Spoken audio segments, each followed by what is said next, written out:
Okay. So we are live, and once some viewers join in, we get the confirmation that they can hear and see us correctly. Then we will start. Okay. Perfect. Looking forward. Yeah. This is going to be fun. I think so. You've been doing such amazing work, by the way. I've been following your page. Thank you Um, so much. the Thank sections you you've so been much. doing every day. Really helpful. Yeah.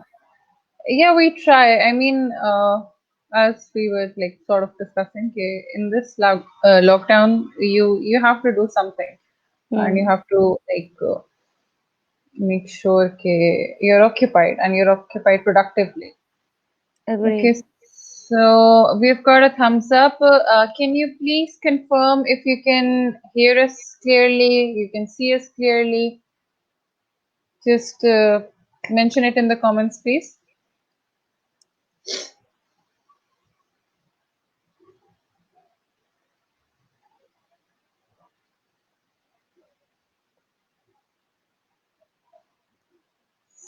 Well, I'm not talking, so I don't think you can hear me.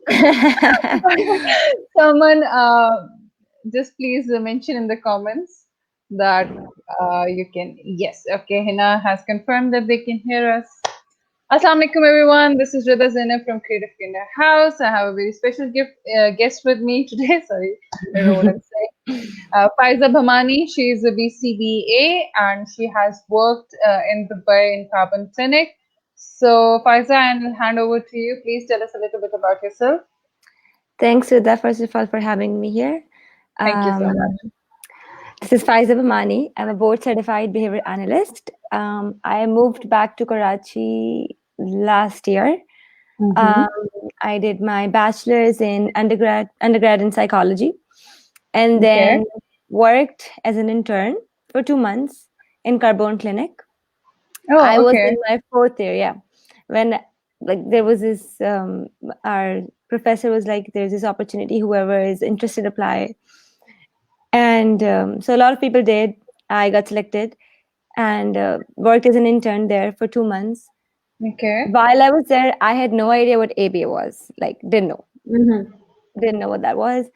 But then while I was there, I used to see therapists working with the kids. I didn't know what they were doing. I was working as an intern, so I would do the Yeah. admin work, do the the little things. But I didn't know what was going on. But you were sort So of like getting the glimpses, yeah, it's like this is looking from happening. What's outside. happening? Yeah. Yeah. So Okay. what I would do is if I had a break, I would just go inside in the therapy room and see what's happening. And I would ask the therapist because I got friendly with most of them. So I would ask, what does this mean? What does this mean? You know? And Mm-hmm. then I used to see the changes that the therapy brought in the kids, how they would respond to the therapy. And Mm-hmm. I was quite surprised how they were so consistent and the changes were visible. Then I spoke to the supervisor that, I'm interested in this field. And then Okay. she's like, okay, are you sure? It's a bit difficult. I'm like, well, yeah, why not? And then I, I obviously she interviewed me, and then I had to go through this training procedure. I had to pass, I don't know, more than 30 quizzes. Okay. Um, yeah, it was something like I didn't know what I was getting into at that time. But I don't know. I just used to see the kids. I used to see the thing that they were doing, the therapy part, and I'm like, no, I want to do this. So let me just try, see if I can actually. And then as soon as I Uh-huh. finished all the quizzes, then she interviewed me again. And then I started working as a therapist. I Okay. was trained under Dr. Carbone's um, supervision. He used to come, and he would come like twice a year to Dubai. Okay. Um, yeah, and yeah, and then I remember then I did my master's while working in the field, because a master's, like, you have to get your master's, and along with you have to get your 1,500 supervision hours as well in the clinic. So Okay. like it has to Okay. be practical and theory. Hmm. So I did So, my master's along with working there, obviously. And then as soon as I finished, I went for the exam. Obviously, for exam, you have to study for about 6 or more months just for the exam. So I did okay. that, and then I got married, moved to Karachi. Just when I was about to sit the exam. Congratulations. Thank you. Just when I was about Okay. to sit the exam, So, but like because of shadi and all of that, I couldn't sit the exam. So I came to Karachi and then I went back and sat the exam. Then you give the exam. Okay. Yeah, I gave the exam. So, and the rest is history. And now you're working in Karachi? Yes. So I Eh, opened. So I have like my private practice in Clifton, Block One. Okay. Okay. So I do one-on-one therapy. I've been training therapists as well in this behavior field because I want more people to get trained on this. So, Hmm. more kids can get advantage. Uh, Exactly. Exactly. so that's the idea. That's what I've been doing. And my one of the other goals is to collaborate with other professions as well, speech therapists, OT, all these Hmm. people. So we are all doing the same thing in order to bring a change in the child. If I'm doing something else, if speech therapist is doing something else, then the kid is confused, parent is confused. Who do I follow? So what I do is whenever I um, start with a client, I make sure that I'm in touch with the speech therapist, OT, and all the resource teacher, everybody So who you, are you make involved. basically a holistic plan so that you can Yes. make a holistic So plan. that Okay. yes, that you see changes as well like that.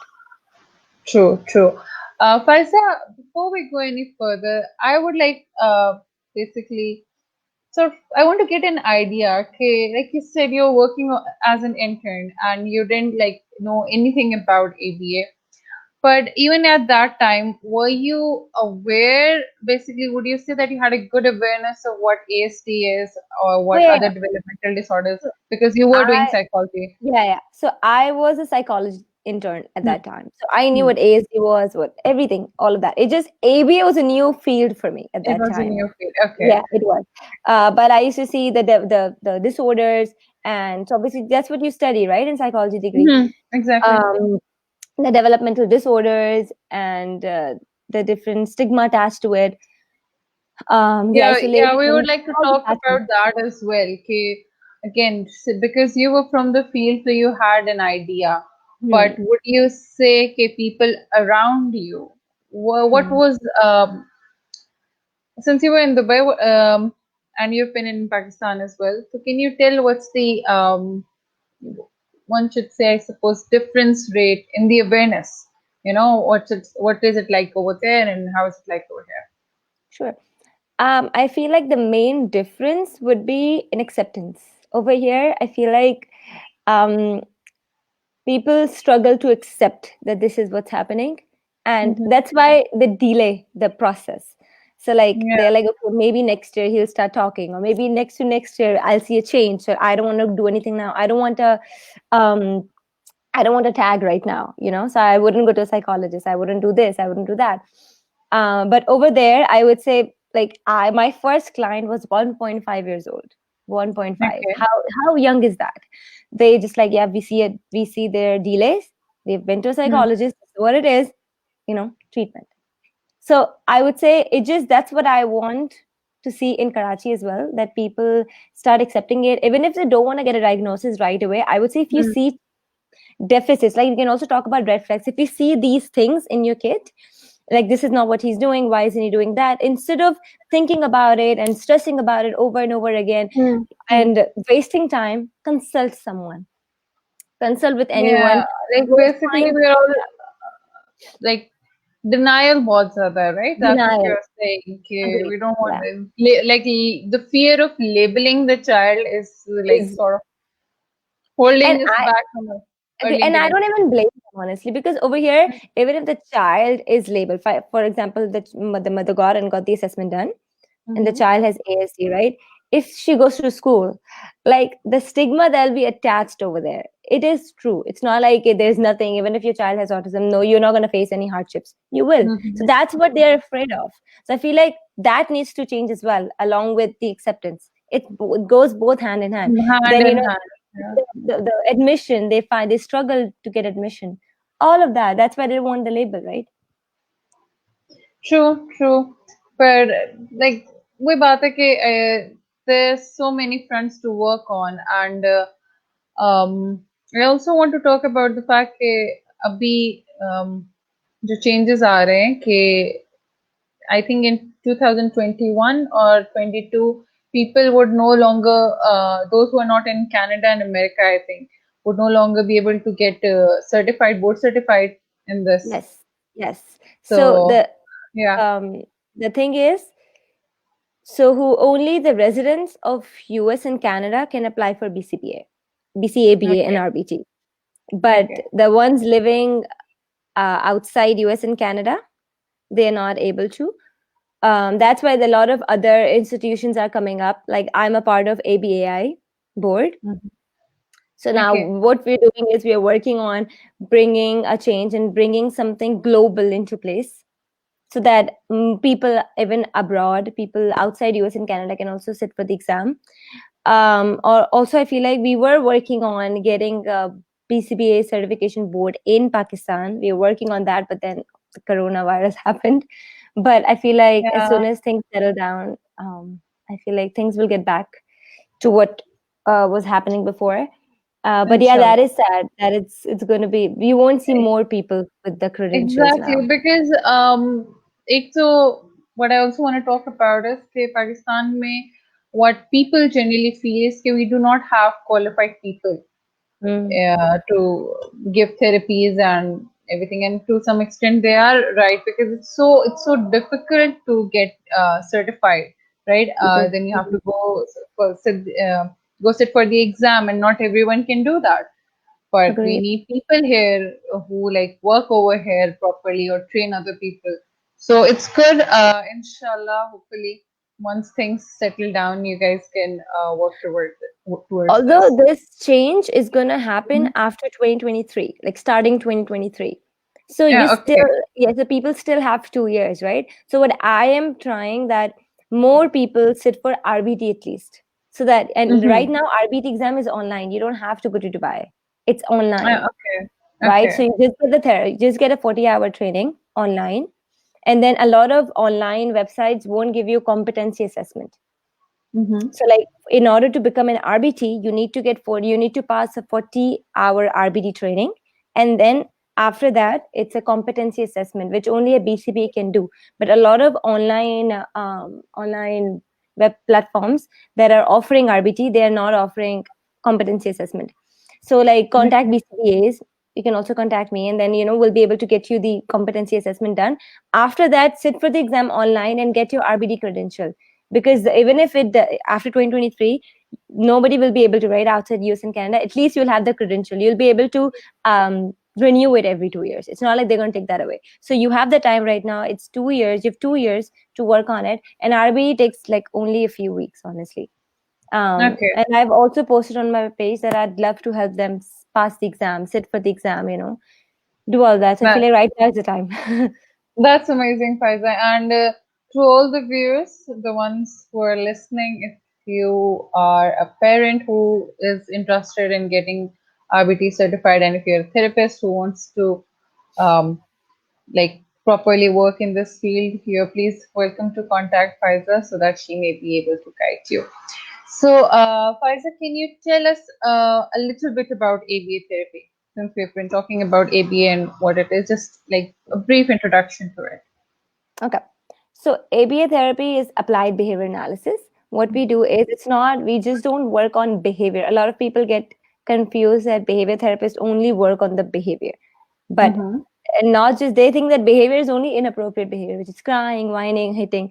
No, behavior is everything. Even me talking to you right now, that's my behavior, right? Okay. So talking, me moving my hand, the gestures, all of that is behavior. So we work on obviously behavior, not just inappropriate, all kinds of behavior. Mm-hmm. We would work on speech as well.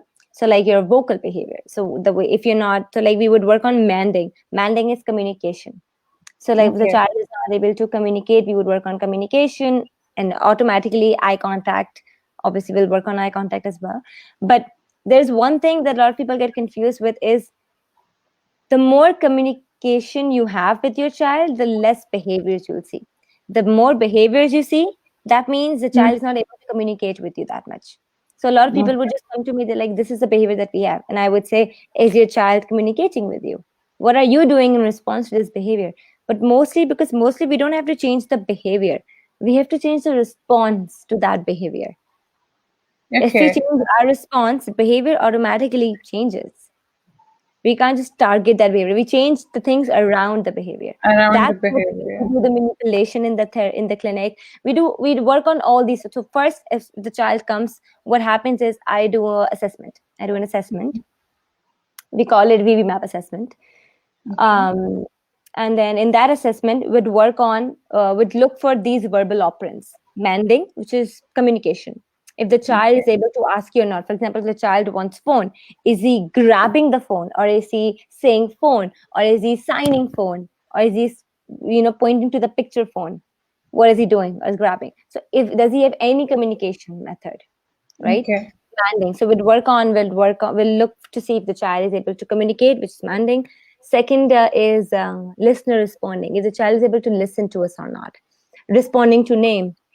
For example, the child's name is Faiza. We'd say Faiza, Faiza. If the child is responding to us or not. Listener responding. If we say find the lion, if he's able to look at the lion, find it, discriminate, and give it to me.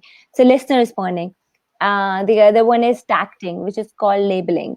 So like Okay. if I say what's this, and the child says phone, right? The child is able to label it or not. It's not, this doesn't mean the child wants it, because the child wants it, he's just going to say phone and I would give it to him. But Yeah. labeling means when I ask what's this, and he says phone, right? So only when I ask what's this. And this way in tacting, he doesn't get the item, he just label it. Labels it. What Okay. Okay. naam kya hai? That's it. So we Seeker. got manding, listener responding, tacting, and imitation. For example, I say, do this, and the child copies me.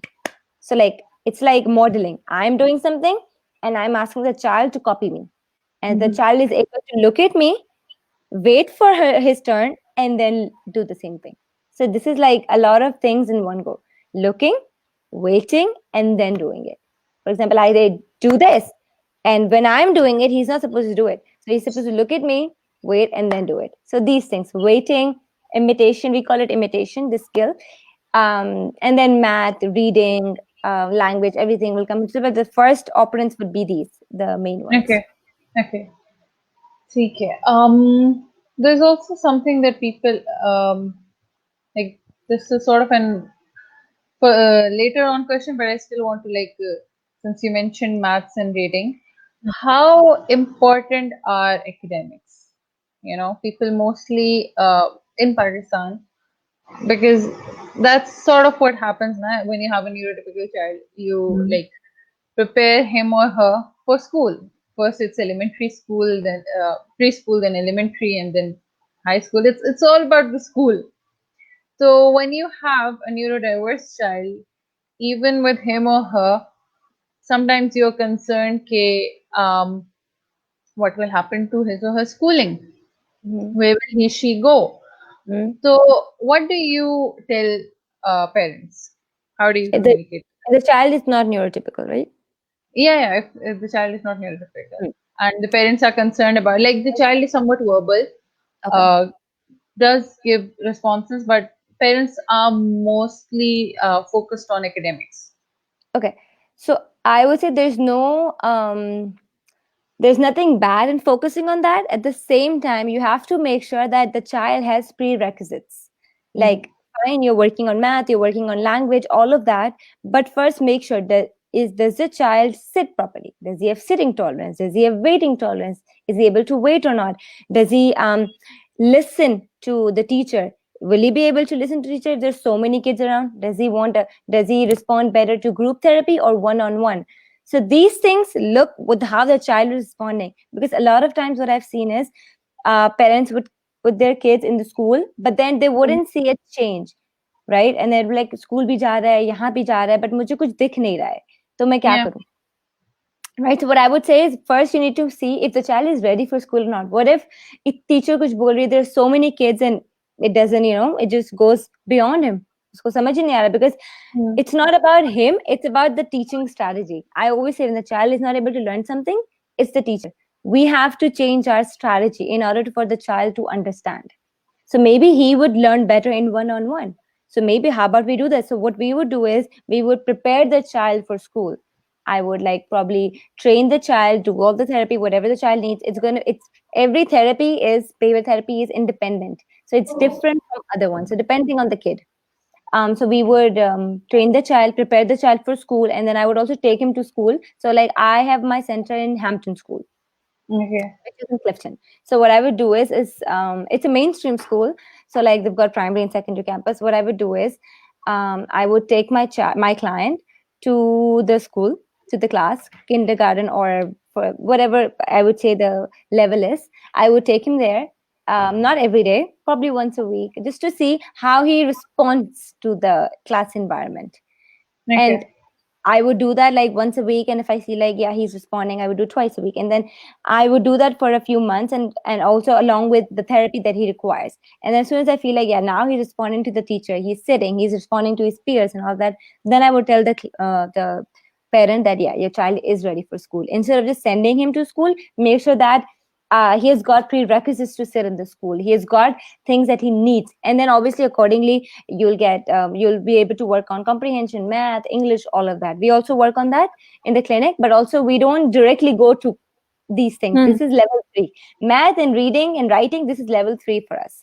We have level 1, level 2, level 3. So we would start with level 1. If he crosses all the boxes in level 1, then we go to level 3, and then we go to level 3. Level 1, level 2, level 3, everything is um divided like that. Divided, yeah. Like there's a hierarchy to Yes. everything, right? You have to like follow all the steps. Okay. Yes. So, okay, before I go any further, we'll just see a few comments. Hena is asking, when can we ask questions? Hena, you can, whatever your question is, just please mention it in the comments and we'll take it inshallah. Sayed is asking, how many times, I'll just put the comment up, how many times we can give command for any action and we need to use both command and prompt.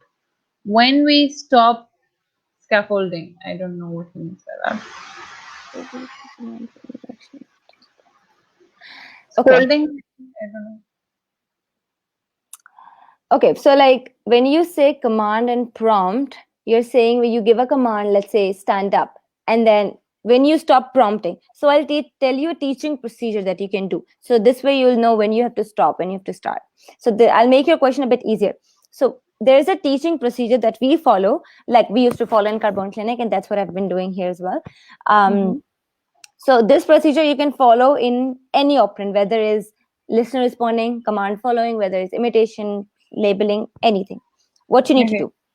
There are 4 steps. First step is full physical prompt. This is a technical term. What it means is you help the child fully. For example, if I am teaching you, let me model it with you, Rida. For example, I am teaching you clap. Okay. So my Okay. first step, I would say clap, but you have to listen to me and do it, right? But since I'm Yeah. teaching you, I would do it as well so that you know what I'm trying to make you do. So I'm going to say Okay. clap. And then if you're not clapping, I would kind of prompt you a little bit. Okay, clap. Okay. I just Right. okay. So like my first is I'm prompting you fully so that you get it right. Second, I try to fade my prompts. मैं अपने prompts को थोड़ा सा कम करने की कोशिश करूंगी. Second time. So I would say clap. मैंने पूरा नहीं किया है. ठीक है ना? So and I would see if you do it or not. I Okay. wouldn't just go into full physical. I wouldn't touch you. I would Mm-hmm. try to see if you can copy me or not. That's better than touching. The full physical, वो सबसे end सबसे ज़्यादा prompt है. तो go for verbal, which is what I'm doing, clap. उसके बाद है modeling. Like see if the child can copy you as well. उसके बाद if the child is not doing any of these things, then you would try to physical prompt. Because if you physical prompt every time, the child gets used to it. कि हाँ इसको तो Okay. आना है, मुझे help करना है, मुझे टच करना है, मैं फिर ही करूंगा. And then they get advantage कि हाँ जब तक मैं नहीं करूंगा, I don't want to put any effort until she comes and does it with me. So that's why we need to fade that, Yeah. because the term called prompt dependent, they get dependent on our prompt. कि आएंगे हमें help करेंगे, हम चाहते कि वो independent बने, right? That's why we need to fade our prompts. So first is fully helping. Mm-hmm. Second is me trying to fade. I'm just going to say clap and see if like the child is doing it or not, right? Third is distractor. Do something very easy. For example, the child can do. You know that the child can do this. Maybe do this. The child can give you a high five. High five. Do the high five. So the third is always the easiest. Distractor. We call it distractor. Something which the child will not error in. Anything. Okay. If you have a block and a box, put the block on box. Maybe ask the child to do it for you. Anything, something that you know the child is very good at, right? So you got your first, which you're prompting fully, like आप full आप उसको prompt कर रहे हैं. Second में आप थोड़ा अपने आप को fade करने की कोशिश कर रहे हैं. Third आप distract कर रहे हैं, like something Distracted. आप easy कर रहे हैं, distracted. Hmm. Fourth is now you test if the child learned it or not. So I wouldn't say clap. अब मैं आपकी कोई help नहीं कर रही हूँ by doing this, because the operant is you me commanding, which is clap, और आपको सुन के ये करना है. तो मैं आपकी कोई help नहीं करूंगी by doing this. I'm just gonna say clap and see if you do it or not. If you don't do it, I repeat the whole procedure. You repeat the whole procedure. Yes. Okay. Okay. So like by command, that's what I think you mean, listener responding, right? You command and see if the child does it or not. So try this procedure and see if it helps you. Okay. So, Saeed, I hope you got your question answered. If you still have any further questions, please don't hesitate to ask. Sumaya is asking, she has a sort of a series of comments. So I'll start with the first one. 9 years old boy, highly hyperactive. How to make him sit on the chair? In the next comment, she has mentioned he gets scared if someone talks in loud voice, and he gets scared when it's dark. What to do? And we have a third one as well. He shows rocking movement in parks, malls, and restaurants, and he loves these places. He shows same behavior in front of guests too. I'm sorry I didn't put this one up. I'll just put it up. What to do? So yeah, these are her comments. Okay. And So what I will ask you, you've told me all the behaviors. Okay, ye kar raha hai, rocking, movement in parks, all of these things, what he's scared of. Now, what I want to know is, so like there's always a contingency. A, B, C. Behavior is B. A is what triggering the behavior. Behavior से पहले क्या हो रहा है? What's triggering? Behavior को trigger क्या कर रहा है? And then C is what are you doing in response to that behavior? So we need to know A, B, C before we can get into the details. But what I can tell you, just reading these comments, is he's a bit hyperactive. Okay, so you have to understand the function of the behavior first. What he's doing all of this, but why? We need to answer the question why. For that, we need to see कि उसका behavior कौन से function के अंदर जाता है. There are like 4 functions of behavior. कौन से function के अंदर इसका behavior rely करता है? Highly hyperactive, how to make him sit on the chair. Okay, so I'll answer that one first. But I would need more information, but I'm just going to give you a brief gist of what you can do. But I definitely ask you more details. So if you can mention more details, for example, like, is it something particular that you do on the table? What do you do on the table? For example, do you always just work on the table? Is it always homework on the table? Are you ever playing on the table? Are you ever playing board games on the table?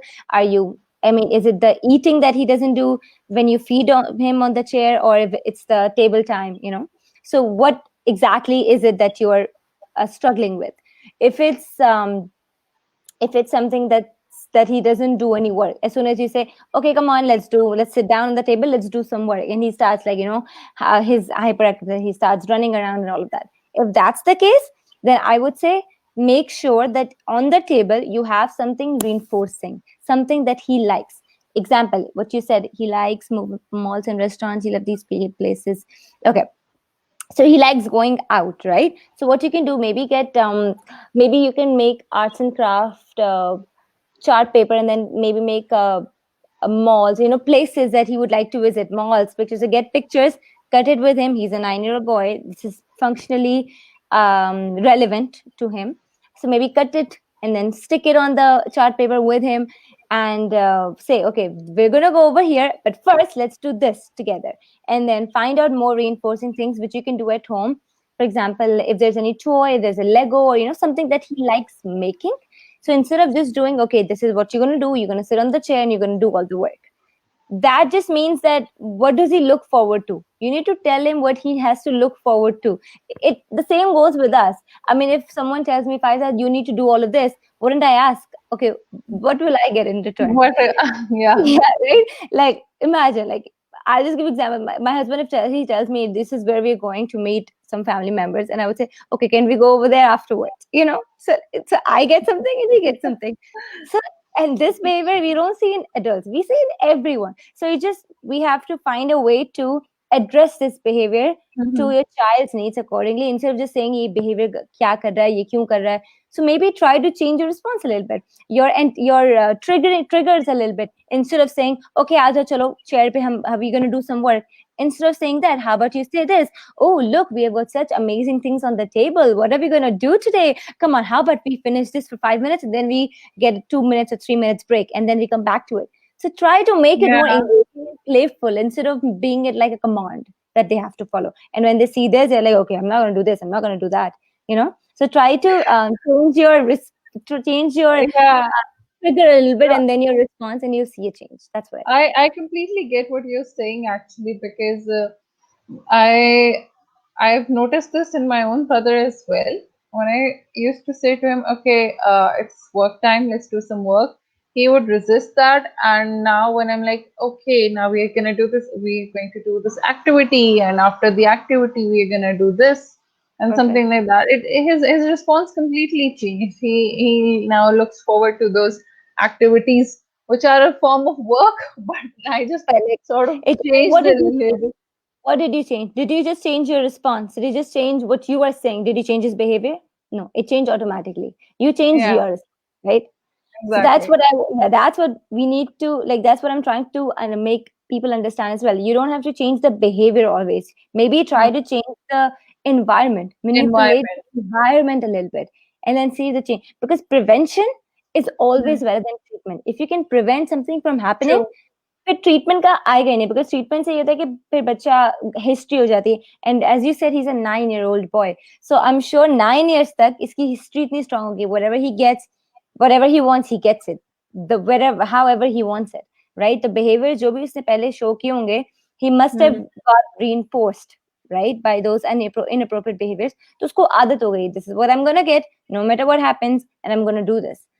And you kind of like agree to whatever he's saying, so you're going to see it more and more as the age increases. Exactly. So like in Exactly. 9 years boy, that's why maybe he's more stubborn like that. So you need to start making change right now before he starts doing this more aggressively. The other one was, oops, sorry. He shows rocking movement. That's that was the other He game. shows aggressiveness. Yeah, Yes, he gets scared. Yeah. Martin said he loves these spaces. Okay, this he's doing these things because he finds reinforcement. For example, we play with the hair, हमें अच्छा लगता है तो हम ये करते हैं, right? But Yeah. अगर मेरे पास कुछ और करने को होगा, would I do this? No. So what you need to find is, instead of telling him, no, don't do this, it's not nice, nahi acha nahi lagta, don't. Instead of saying all these things to him, why don't you find a replacement? Why don't you give him Hmm. something to play with instead of telling him not to do this? You can't just say कि नहीं ये नहीं करना, लेकिन आप उसको कुछ और दे भी नहीं रही हैं. Give him something else in order for him to stop doing what he's doing. So if he's doing these rock movements, maybe you can bring up. So since he likes the movements, right? Why don't you get a swing? Why don't you get a trampoline? So he likes these rocking movements, right? So on the trampoline or on the swing, there's a rocking movement replacement. He gets to have his time on the swing for a few minutes, get a timer. He knows that jitna time hai, I'm going to be on the swing, and as soon as he's done, do the work. But if he still rocks, then you can say, okay, then we're not going to use a swing. You know what I'm saying? So try Hmm. to find these little different things that will give him the same effect, and he will automatically reduce that. Instead of saying no, ye nahi karna, aap uske haath band ke to mana nahi kar sakti usko, right? So try to manipulate this in this way. Hope this makes sense. Okay. So, Samaya, I hope your question has been answered. If you have any further question, please don't hesitate to ask.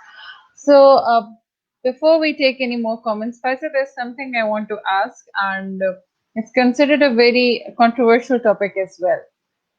Oh. People say that ABA, or like this whole area behaviorism, it's very rigid. Hmm. It makes it's very The sort of, robot story. yeah, sort of robotism, and it makes the people appear very simplistic, Hmm. or you could say it makes it as if life is very straightforward, and I think the biggest opposers to the क्या कहना चाहिए to behaviorism are the cognitive therapists, I think, or the psychoanalyst.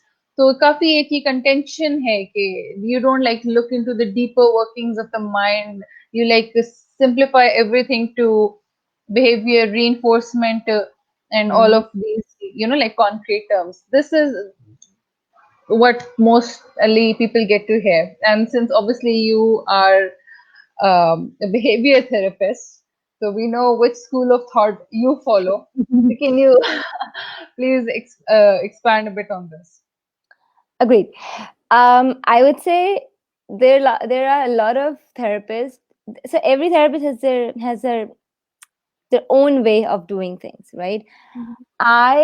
On the other hand, I don't. So a lot of people have different approaches to follow. Okay, punishment, reinforcement, or whatever that is. Yeah. Punishment is always the last resort for me. Like I would start with reinforcement first, as much as I can, right?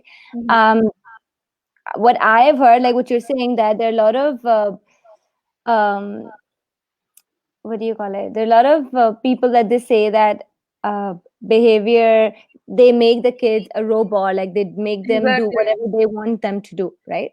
Yeah. So what I obviously think when I hear these things is like, in behavior therapy, you see a change, you see a difference in the child right away. Mhm. Like obviously, if it's consistent, you see the changes happening. And I like obviously every therapist has their own way. So like what I have learned in Carbone Clinic is this, that even while I was in Dubai, there were different clinics had different approaches. So not Okay. every therapist, every behavior therapist is going to do everything in the same way. It's always going to be different, and I might differ those things too. But so whatever I've learned is from Carbone Clinic, and what they do over there is we don't force the child to do anything, right? So like what we do is we try to find a common ground in which the child gets what he wants and we get Yeah. what we want, right? Instead of forcing, like as I told her, क्या नाम- उसका नाम क्या था? Sumaya, as I told her that instead of telling him, no, don't do this, no, don't rock, don't do that, find an alternative, find a replacement. That's what we would do in the clinic as well. We would find something else for the child to do if the child is not able to comply with our demand. What we would do is we would decrease our demand. We wouldn't be like, okay, sit or have you fold your hands or do all of that. Instead, Yeah. find a different approach. Which that approach would be, if the child is not ready, if you see like he's repressing, he's not responding the way that you think that he would, what I would do is I would definitely decrease my demands. I would try to come on his level, and then slowly, one demand at a time, and then I would come up, right? Making sure that the child is ready. So like if you keep pushing the child at that time and the child is not responding to you, then I would say it's wrong. But a lot of people do that. So I'm not Hmm. gonna represent all the therapists out there, but I would tell you what I have learned, right?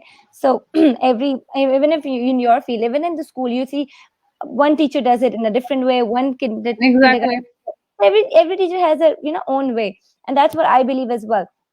But then it always depends on your training as well, where you got the training from. So I feel like I'm really proud that I got the training from Dr. Carbone.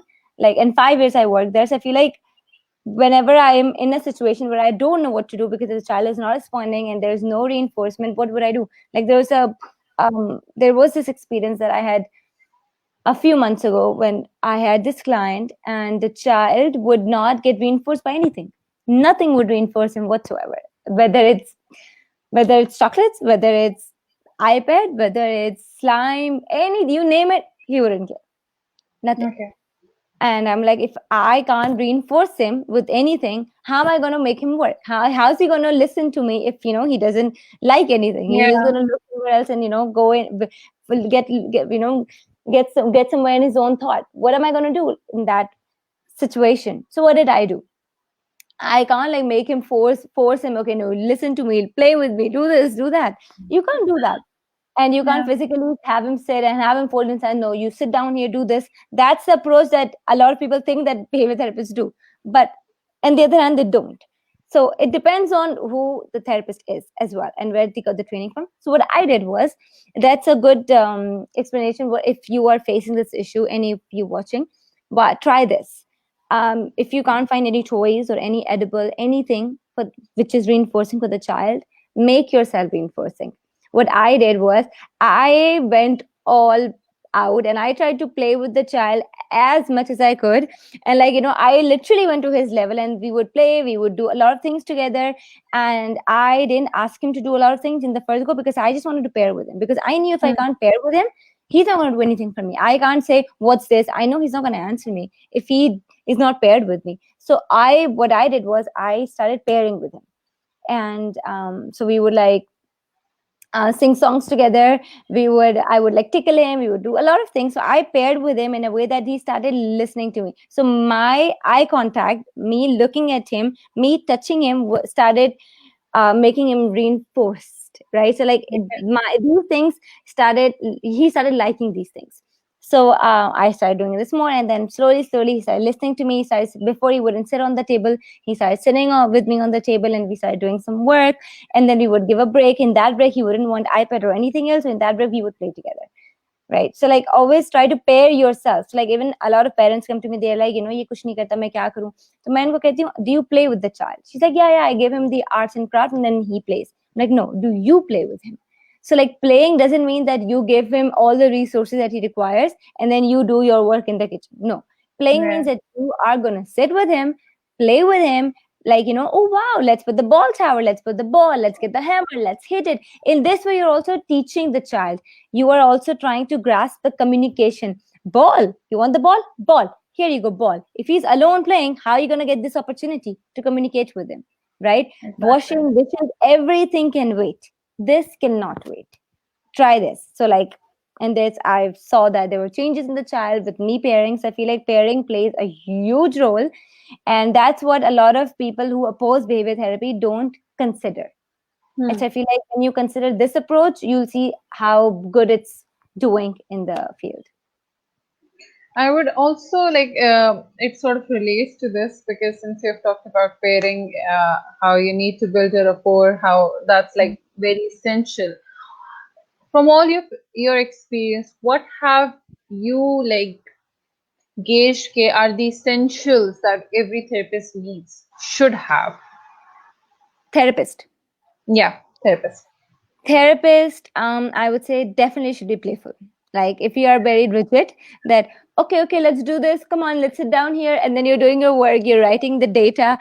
But I would say if the child is not able to relate to you, doesn't get you, you're not on the same level, it's going to take you more time compared to other therapists. So even Mhm. the therapists that I work with, the therapists that work under me, I work on their pairing. Before they can work with the kid, I make them work with me. And I become the stubborn child, and then they try to, pair with me. So if they can do that, then they can easily do it with the child. So this is how, the training procedure Yeah, goes.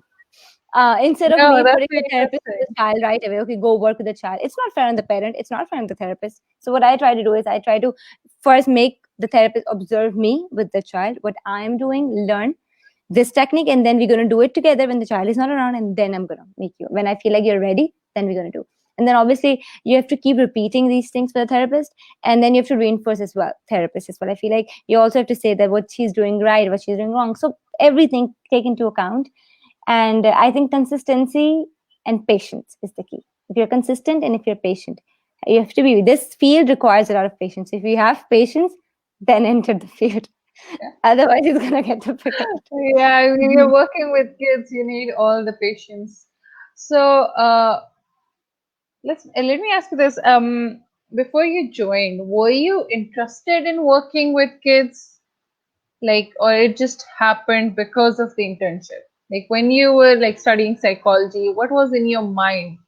So Did, the reason I entered psychology was I always had this thing for special needs, yeah, like okay, special needs. So it wasn't about just kids. I just wanted to work with special needs kids. I didn't know what ABA therapy was at that time. I yeah, knew that I want to get into a field where I'd be exposed with special needs kids. That's what I knew. I yeah, didn't know about ABA at that time. But the reason I joined psychology, I enrolled in that field. It's because I wanted to work with special needs kids, and I did volunteer in a lot of places. Senses, Al Noor. There are a few places in Dubai where I volunteered while I was doing my bachelor. So like first year, second year, I would do something. hmm, Um, 1 day workshop, 2 day internship, and then the bond that I made with these kids, and then I just knew that I wanted to enter this field. But ABA, Yeah. I learned about this field in my last year. Yeah. Okay. Okay. So we're gonna take another comment. I think you've sort of answered this, but still, she's asking during the session, how many times should we use these prompt? Like you explained the prompting, you explained the 4 steps. So how many times should we use these prompting? So it depends on the target. For example, the target is, I can just think of clap hands right now, the easiest. So if that's the target, then it depends on how well he's doing. So when you're doing it, see how many times, if he's still erroring on the last probe, like the last one, Yeah. 1, 2, 3, 4. See, when you just say clap, and if he's doing it, or if he's not doing it, the more times that he errors, you know that the child is not independent in this. So you know that you have to teach more times. But like what we do is minimum we do it 3 times. But if Okay. the child is not responding properly, if the child is still erroring, and I have to prompt a lot, I would increase. Okay. Okay. Uh, and when should you say the maximum amount of prompt before you see okay, there's no response, so maybe we should do you change the task? Do you remove the demand? So if the child is not able to respond, for example, if he's just looking away, if he's Mhm. not able to do it, then I Yeah. would sometimes do it. Put that target. If I've been doing it for a few days, then what I would do is I would put that target on hold, and then I would introduce another target and Okay. get the level of motivation back, and then I would reintroduce this target. Okay. Okay. Thank you for your question, Maddie. And if you have any further questions, please don't hesitate to ask. Kinza is asking 3.5 years old baby girl is not confident when outside. How to boost her confidence? She doesn't share anything with her little sister, even if I give both of them separately. She gets angry that why do I give it to her? She is extremely sensitive. Even harsh tone makes her run out of the room. She goes to bedroom and lies on the bed quietly. How to curb all these issues? In the next comment, she has mentioned that she beats her sister as well. Mm. So although outside she is totally opposite. So I think she beats her in the house. Hmm. Yeah. Okay. This, um, I think what we need to understand is, when you say she doesn't share anything with her, for example, if you're playing with a toy, she wouldn't play with her the same toy, right? And if I give Yeah. both of them separately, she gets angry why I give her. So I think the I mean, I'm not completely sure because I would need more information than this, but by the glimpse of it, I think the she's trying to get your attention in inappropriate ways. When you give her something, she gets upset and she tries to reach for it. She tries to hit her sister because she knows, then this way you're going to look at her and you're going to say kya kar rahi ho, jo bhi hai. It's a form of attention. You're looking Mm. at her, you're giving her more attention. I feel like maybe this is some of the why she's been doing this, because she wants your attention more than you can give to her sister. I am assuming they're almost same age, and then obviously the attention is divided. um, and the child is attention maintained, that means he would try to get your attention in any means possible. What I would suggest you is make sure that what I'm saying is right by testing it in the house. For example, don't look at her, just look at your sister, look at your other daughter, and see if she tries to get your attention when you're not looking at her. And if that's the case, if she does try to get you when you're not looking at her, if she does these things only when you're not around her, when you're around her, when you're playing with her, when you're sitting with her, she doesn't do any of this. But as soon as you go somewhere else, you give attention to someone else, then she starts doing these things. Then Uh, Faiza, she has mentioned she has been sort of ignored answered your somehow in the question. past. Yeah. So that does kind of give the facts that she might be attention deprived. And Okay. the things that she's been doing, she's just telling you indirectly that, you know what, I want your attention, just give it to me, or I'm going to beat my sister up. So what you need to do is you need to make sure that whatever happened in the past, if she was ignored, that you set it straight now in a way that you give her more time. I mean, I know that if you give your this kid more time, the other one might feel Oh ignored, my then I would God. have to say it's a thing. I have a sister as well. We're both same age, so I know, but nothing of that happened. But I know where you're coming from. So what I can tell you is get your husband on board, or anyone, whoever is there in the house. Get that person on board. When you are with the sister, the other sister, the other daughter, make sure that your husband or anyone who's involved is with that person, with the child. Because if you leave her alone and you are with the other kid, you don't realize what you're doing, because you are triggering the behavior. The child is going to get triggered and do these things more. And if you don't, Yeah. because she's only 3.5 years old, so right now you have the opportunity to decrease the behavior. The more she ages, the more difficult it's going to get for you, honestly. So work on this right now where there's time. What you got to do is make sure, set a schedule, that this is the time where you play with her, this is the time where you play with the other daughter, and then this time where you all play together. Even when you are playing together, make sure that you don't give her any opportunity that you are ignoring her, because any slight thing can trigger her, because she's been ignored in the past. So anything can trigger her, so you have to be extra careful. But this is doable, this is workable, because I've seen this behavior before. You just have to make sure that you're not giving unnecessary attention. When she does this, for example, you give her everything that she likes, when she's okay, when she's sitting, when she's doing everything that you want, give her so much attention, give her extra attention. But as soon as she does these things, ignore her completely.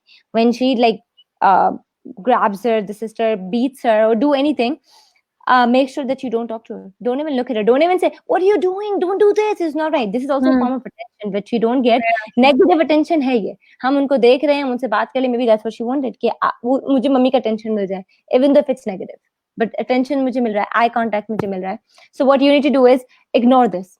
When she does this, make sure that you block your sister, block your other daughter, make sure that she's in another room. You don't give her the opportunity. But if she's doing anything else, ignore it. She's getting angry, don't respond to her behavior, because the more you're responding to this behavior of The her more it's when going she's to angry, increase. the more it's exactly, the more it's going to increase. So you need to make sure what you don't have to reinforce. But if the other um, otherwise, give her so much attention. So it's like you're doing whatever you can when she's good, so she's going to find out. Then when I'm good, when I'm not doing these behaviors, mom is like so good to me, she's looking at me, she's hugging me, she's cuddling with me, she's playing with me. But as soon as I get angry, she doesn't give me any attention, she doesn't even look at me. Because right now you are looking at her, I don't know what you're doing, but you are responding her, right? This is something which is not working for you. Try this technique, hope it works. If it doesn't, then you can always get back to me later on, like my page is there. Anything, you can get back to me, we can talk about it further. But try this and see if it works. Okay, Faiza, Kinza is also asking how to increase attention span in kids. How to work on the um, attention span. the way you work on attention is, first make a list of the reinforcing items for the child. For example, when I get a client, I see like the child is not sitting on the table or anywhere, even on the mat. She's not like, Mhm. she's like just roaming around, opening the doors, closing the doors, all these things. No attention span. What I would do first, I would make a list. I would obviously talk to the parent and make a list together of all the things that the child really likes. So, like if it's balloon, if it's slime, whatever it is, I'd make a list and make a list of something that the child doesn't like. So you should also know that, because you don't want to um, get something that she doesn't like when you're trying to build her attention span. No punishment. Put the punishment away. We're only working on reinforcement strategies right now, right? So get a list. When you have that list ready for you, what you need to do, depending on where you are trying to increase the attention, is it when you are playing with her on the mat, she's not playing, she just looks at the toy, she runs away? Is it that? Or is it on the table when she doesn't want to sit, she won't do any work for even 5 minutes? Or eating, when she's on the table, she's not eating. So exactly where is this where you want to increase, because you can't do it all at the same time. You have to find out, you have to choose one at a time. Work on one setting and then go to another one later on. First, see if that setting is mastered or not. I would not recommend doing this in all the settings possible. Do it one by one. So what you do is, for example, I don't know the details, has she mentioned the details where exactly is this happening? No, No, right? she did not mention that. She So like like after telling behavior of the sisters. She just like asked about the attention span. Oh, it's the same person. Yeah, yeah. Okay, okay. So, so now that we know that her behavior is attention maintained, right?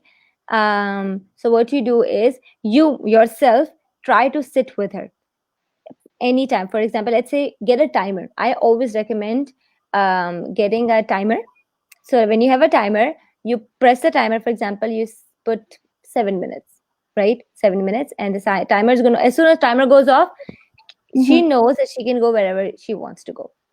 So you have Okay. told her where when she can go, because the uncertainty when the child doesn't know when it's going to end literally bothers them and they start showing these behaviors. So why don't we prevent that behavior from happening? So prevention is better than treatment. So we're going to prevent this from happening in a way that we get a timer. So we're preventing that behavior of uncertainty. So we get that timer. हमने timer उसके पास रख दिया. हमने 7 minutes के जितने भी according like अभी कितना time वो बैठ रही है उसके accordingly आप manage करेंगी time. So मैं आपको example दे रही हूँ 7 minutes if the child has no attention span. So like you would put the timer. You can also start with 5 minutes. Put the timer and do something that she likes. And in a way that, for example, she likes playing, she likes coloring. So you're coloring with her. You're not just giving her the crayon and the color book. You are coloring with her. Oh, I have this one. You have this color. How about we color it together? Good job. Okay, let's see what mama has. And then you have to be this playful in engaging. So what you have, maybe then you bring out something that you want her to do. For example, any other matching or any activity that you want her to do. But always start with her favorite activity. Do yours for a few minutes, then get back to her. You never want to let her go outside while she's crying, because then she's going to get in the habit that whenever I don't feel like it, I leave. We don't want her to remember in that way कि जब मुझे मजा नहीं आता मैं उठ के चली जाती हूँ. So at the end you always have to make sure that she's sitting, even for a few seconds she's sitting and she's not crying, no problem behavior, and you are working with her, and that work can be what she wants to do as well. But make sure that you put, Yeah. you make your way in there and do something that you want to do as well. It takes time. Maybe initially just do what she wants to do, but do it for more time. 5 minutes, 7 minutes, 8 minutes, 10 minutes, and slowly bring your activity for a few minutes as well. Slowly, instead of telling her, okay, अब हम ये करने वाले हैं, तुम बैठी रहो, ये सब चीजें नहीं बोलनी. Like slowly you have to say, okay, fine, we have done this, how about we do this? Mama will be so happy. Since she loves your attention, use these kind of things as well to get her emotionally attached to you as well. Yeah. Okay. So I think you mentioned about. Let me just put this comment on the side. Yeah. So you mentioned about how dealing with uncertainty is difficult, right? Like the child needs to know when you were talking about the timer. So if the child knows, okay, this is the amount of time that I need to basically focus on this activity, then I can go do something else, right? Mm-hmm. So for these children, a sort of routine is very important. They need to know. They basically need to know what's gonna happen, and Agree. like if I have to do this, so I will do this for a certain amount of time.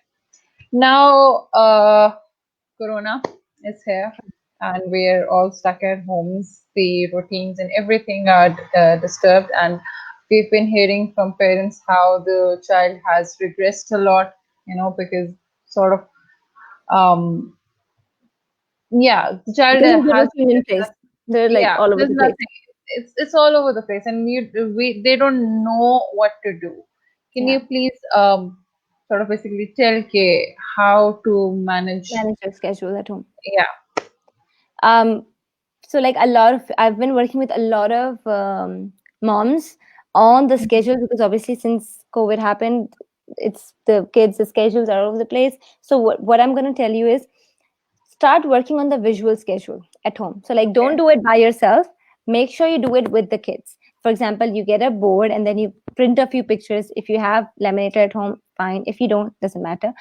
Get a pictures and then you stick with the child. Oh, this is brushing time, breakfast time, nap time, or screen time for a few minutes if you want to give, and then table time or homework time or whatever time. So you have everything in place, and make sure that you give the child a little bit of control to choose what she wants to do. So every day after breakfast you say, okay, so today what are we going to do at this time? So the rest of the schedule remains the same. if you know what I mean. But like a few things he or she decides, okay, at this time I want to do this today. So in this way you are making the child in charge as well. So this way she'll be like, okay, I'm going to run the day by myself.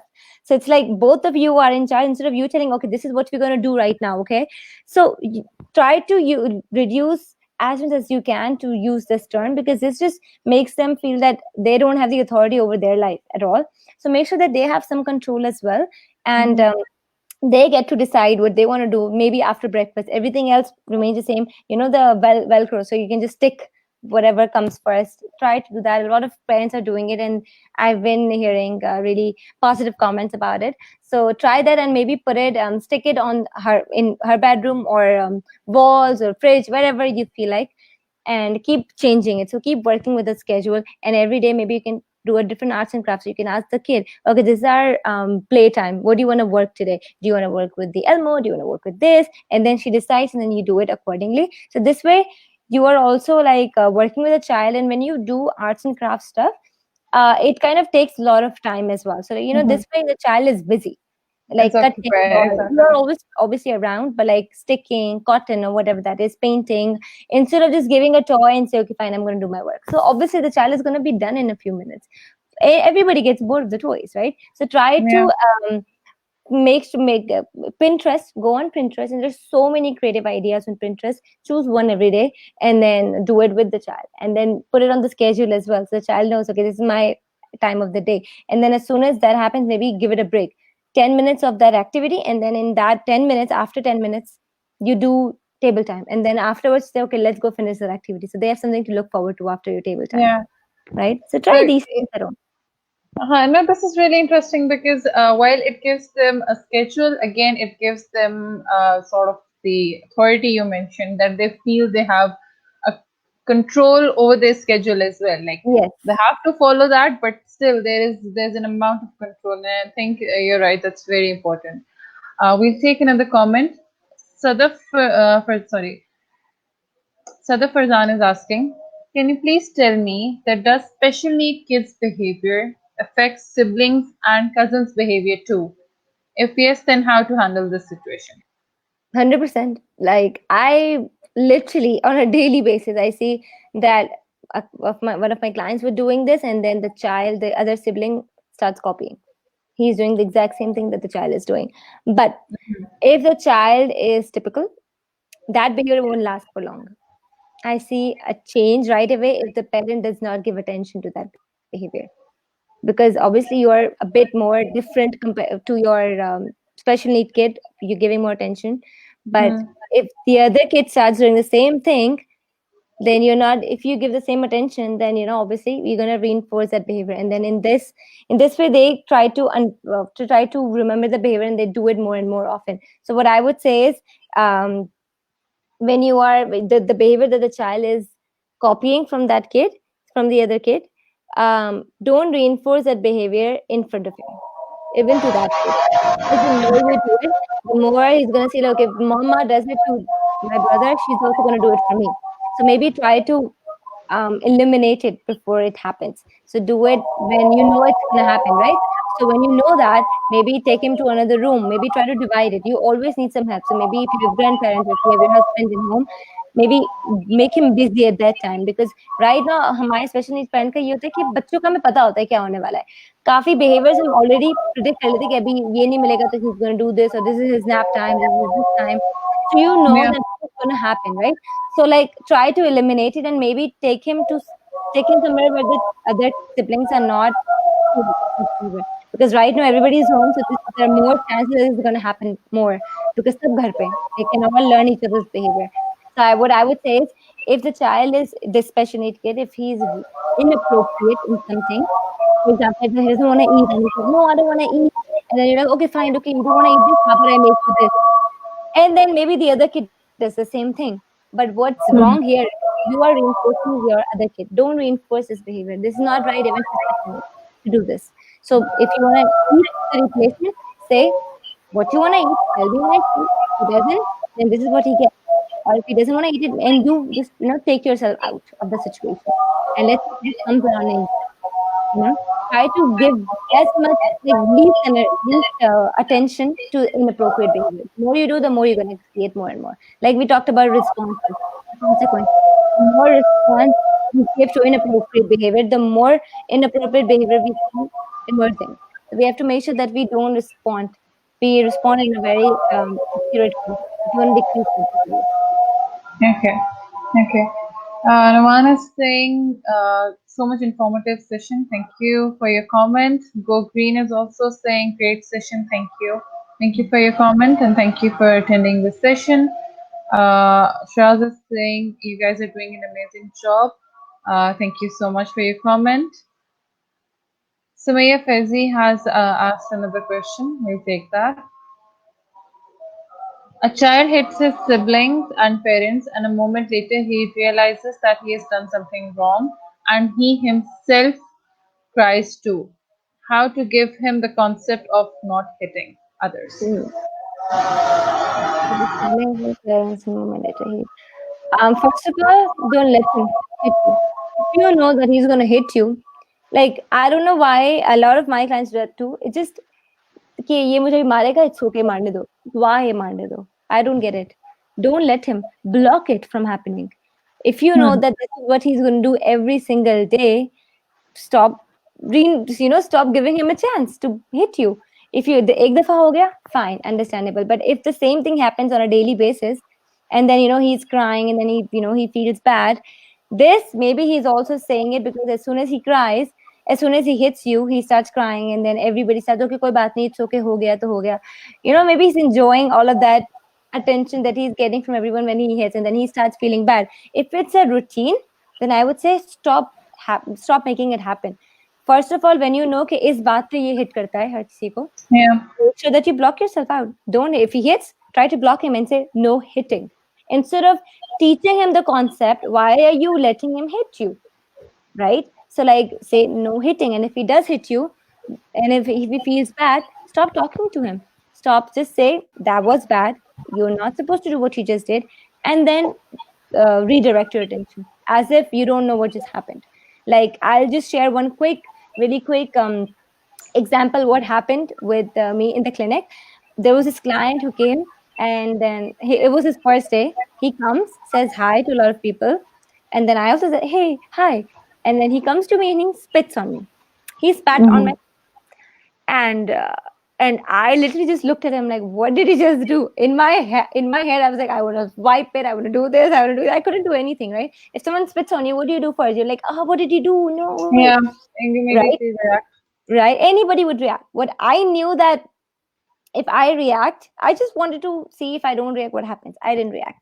The next day, he came and spat on all the therapists who had reacted to that spitting. And that reaction means looking at him, not just saying something, because obviously supervisor is watching, you can't say a lot of things.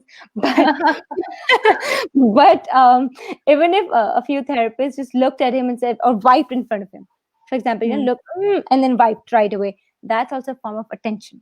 Or Yeah. anything. What I did, I looked at him and I just started doing my work. He did not spit on me again because I did not give him any form of attention, not even wiped it. I wiped it as soon as he went through. I was like, I'm going to the washroom. Just wiped it. It's not like I didn't wipe it, guys. I did. So I wiped it, and as soon as he wasn't watching. So if he was watching and if I had done it in front of him, he would have done it more and more. He would have, yeah, received the Yeah, attention that he wanted. right? It's my response. The same thing. If he's hitting you and you're letting him hit you, and then as soon as he starts crying, you're like, okay, chalo, don't cry. Koi baat nahi, ho jata hai. This is like you're reinforcing him. If he does this, block it from happening. Don't let him hit you. And then if he feels bad, make sure you say it. If you hit, mama and daddy are not gonna talk to you. And stick to it. And then make sure that he's not getting any form of attention from you whatsoever, and see if that behavior decreases. Yeah, I think the last point you mentioned, na, ke if you like tell the child of a consequence that he or she is gonna get, you need to, well, basically stick to what you have said. You can't be Yes. like tell the child of a consequence and then not follow through it because then the Agreed. If you're not consistent, like yeah. she's mentioned, every day when his father is back from work, he hits him.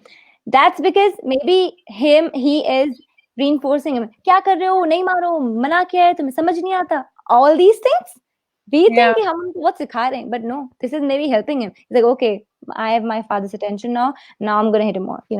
Maybe try yeah, a different approach. Maybe when he hits you, or maybe you know that every time he's hitting him, maybe block it from happening. Take a different route, or yeah, maybe as soon as you come in, make sure that you block him. You're ready for him to block you. Block him, and then if he tries to hit you, don't talk to him. Ignore it. Don't give attention. It's not like नहीं मैं तुमसे बात नहीं करूँगा. नहीं, ignore it completely. So try this different alternative approach, and you can always message me later on, and then tell me if that worked, didn't work, so we can try different strategies. Obviously, not everything is going to work for everyone. If it doesn't, exactly. message me later on, and then we can definitely work it out. I've been taking online sessions as well, online consultation. So anybody, they are welcome to message me on my page, Faiza Bhamani BCBA, and get in contact. Okay, thank you so much. Sumaya, I hope your query was answered. If you have any other question, you can later on mention it to us. Faiza, thank you so much. This has been a really informative session. And before wrapping up, I would like to ask just what advice would you give to parents out there and to therapists? Like two different advices, of course. So, like, what are your words for the parents who have neurodiverse kids, and what are your advices for the therapists who are working hopefully very hard with these kids? For all of them, I would say you are all doing an amazing, fantastic job, because obviously it's easy for us to just say, do this, do that. But when you are in that position to do it, it's extremely difficult. And I'm not saying it's easy, it is difficult, but that's why we are here for you. And that's why I'm trying my best to help as much as I can in this time as well. But do whatever you're doing, just be consistent with whatever you're doing. It's not like मैंने आज कर लिया and then I'm not going to do it दो और तीन चार दफा, because एक दफा हो गया काफी है. He is not showing any interest. But I would say, if you have decided to do something and if you think something works, trust yourself. Be consistent. And if you are, for the moms that are just exploring that this is the deficit that they're seeing in their kids, make sure that you don't delay much. The early intervention is the best intervention. The more the results you're going to see in the early days are the best. So do something about it. Talk to anyone, whoever you have, to whoever get in touch with someone, with a professional, and obviously that professional will be able to guide you. But get in touch and do something about it instead of just delaying it. And you're doing an amazing job, and just keep up the good work, and I'm happy to be here. Thank you. So, Sadaf, you answered her query, and she has mentioned that, Faisal, thank you so much for your answer. It Thank you was so very much. helpful. And Zubi is asking, "Ke Salam, Rida and Faiza, my daughter doing same these things. Sorry, I'm missing this discussion from start. Is this available in recording?" Yes, Zubi, after the session ends, it will be available on Facebook. You can just see it in the videos tab. And if you want to watch it on YouTube, you can do that as well. We'll be uploading it on our YouTube channel later. Okay, so again, thank you so much, everyone, for your comments. They were very interactive, and I hope that all your questions were answered. If you have any further queries, you can send them to us on our page, and they can be directed towards Faiza, or you can also contact her on her page. Thank you so much, Faiza, for joining us. It Thank you has so much been a for pleasure having me. talking to you. Thank you Okay, so much. Allah thank Hafiz. you. Allah Hafiz.